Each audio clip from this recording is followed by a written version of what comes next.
Amen.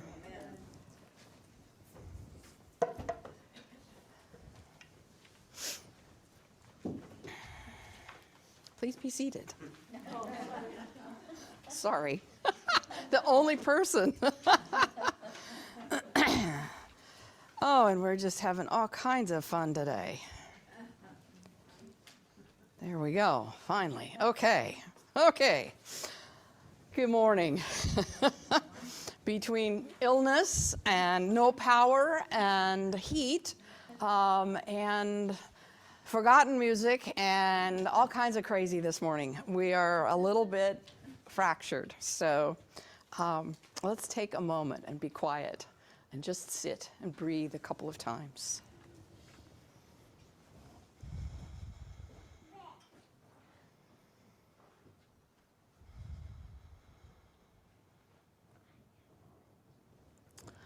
I saw a little video the other day of an infant who was screaming with that helpless, gut-wrenching newborn wail. The baby was inconsolable in the arms of a nurse who was swaddling her tightly in a blanket. Mom had had a C-section, and so the baby couldn't be put on her stomach or be held in her arms. At that point, the baby, still screaming, was then held up to the mother's face by the nurse. No other contact was made between mother and baby, just the nurse holding this blanketed bundle so that mother and baby could connect face to face. After about 3 more wails, the baby stopped. Silence, peace. That was all it took for trust, safety, and comfort.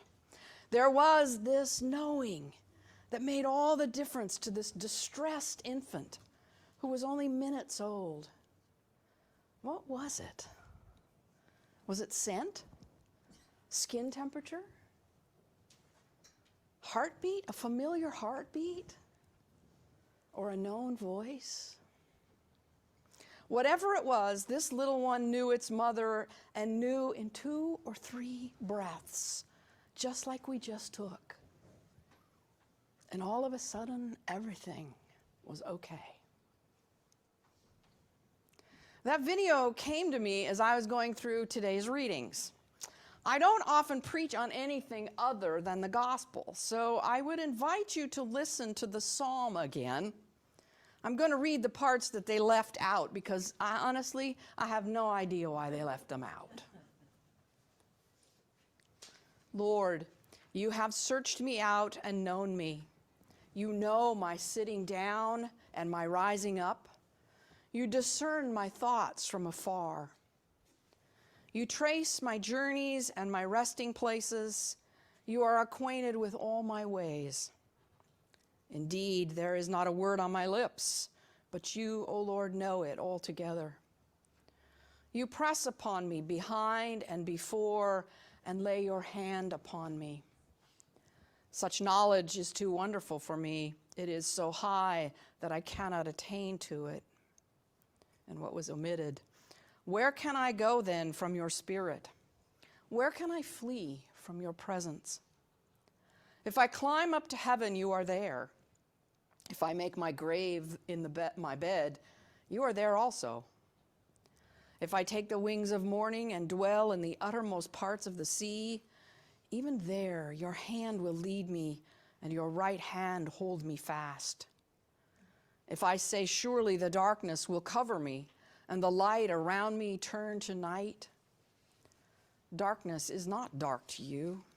The night is as bright as the day. Darkness and light to you are both alike. For you yourself created my most inmost parts. You knit me together in my mother's womb. I will thank you because I am marvelously made. Your works are wonderful, and I know it well. My body was not hidden from you while I was being made in secret and woven in the depths of the earth. Your eyes beheld my limbs, yet unfinished in the womb. All of them were written in your book. They were fashioned day by day, when as yet there was none of them. How deep I find your thoughts, O God. How great is the sum of them. If I were to count them, they would be more in number than the sand. To count them all, my lifespan would need to be like yours. End of Psalm. What did you hear? How does it make you feel? God knows us so intimately that our every thought and breath are known. For some people, this feels like a threat or an exposure so raw it is terrifying.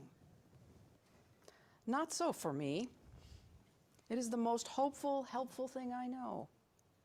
Whenever I am struggling with my faith or afraid or grieving, I don't have to go any further than these words to feel God's absolute love and presence. It is my favorite of all the Psalms, and I can't tell you how many times I have gone to it. There is no judgment, there is understanding. There's no pressure, there's relaxation. There is no control, there is freedom. There is no rejection, there is acceptance. There is no humiliation, there is only love. I can rest in these words and be restored into my right place in the world and my relationship with God. It is the ultimate answer to who I am and whose I am.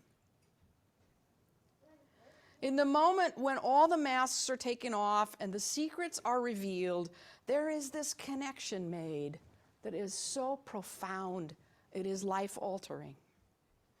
What all this tells me ultimately is that I am known. And for all my foibles, faults, shames, disappointments, failures, and fears, the touch of God face to face with mine is balm to my soul. I know you, God says. I love you, God says. And my response is to stop my wailing and thrashing and whatever else I am doing and stop to say, I know you, and you are my God. We know God is both transcendent and immanent, out there and as close as our breath. But for some reason, the church has put more of an emphasis on God as being out there and far removed from us as finite beings. We've pushed the idea of heaven and earth as separate states of being. We even name them as places. We're here down below, and where is heaven? Up there. Not so. Not so. Whoever wrote this psalm has a more intimate relationship with the creator of the universe, one who is close, involved, and knows everything about them from even before they were born.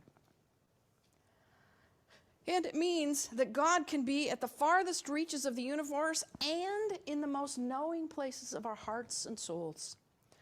God can be a companion like no one else. To have God know my sitting down and my rising up, to have God's hand press upon me behind and before is about as immediate and personal as a newborn's face being held next to its mother's. And while it might feel overwhelming, whoever wrote this doesn't give out a sense of fear or guilt or judgment, but trust and praise and grace. I have heard it said so much in the last couple of months, we are so happy for you, and we are so sad for us. Please remember, you are not going to be abandoned. God is as close as the person sitting next to you. God is even as close as the empty chair in front or behind you.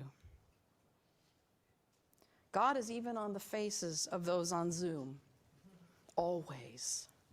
God is in the prayers, the music, the bread and the wine, And that will never change.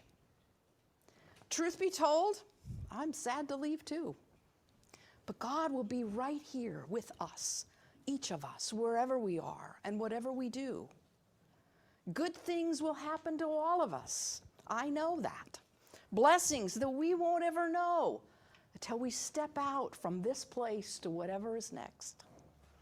And it happens when we trust and follow in God's goodness and the closeness of God every moment of our lives. Lean into that face. Trust into that presence. It will all be good because we are all beloved. And I have told you that for 20 years, that you are the beloved. Hang on to it. Hang on to it for dear life if you need to. But it is there. It is in the faces of each other. It's the faces on Zoom. It's how you meet each other in the grocery store. I was going to say Bartell's, but that's practically gone. Out on the streets, walking your dog, whatever, wherever. It's not going away. It's just changing a little bit. But that love will never, never, ever go away. Thanks be to God. Amen.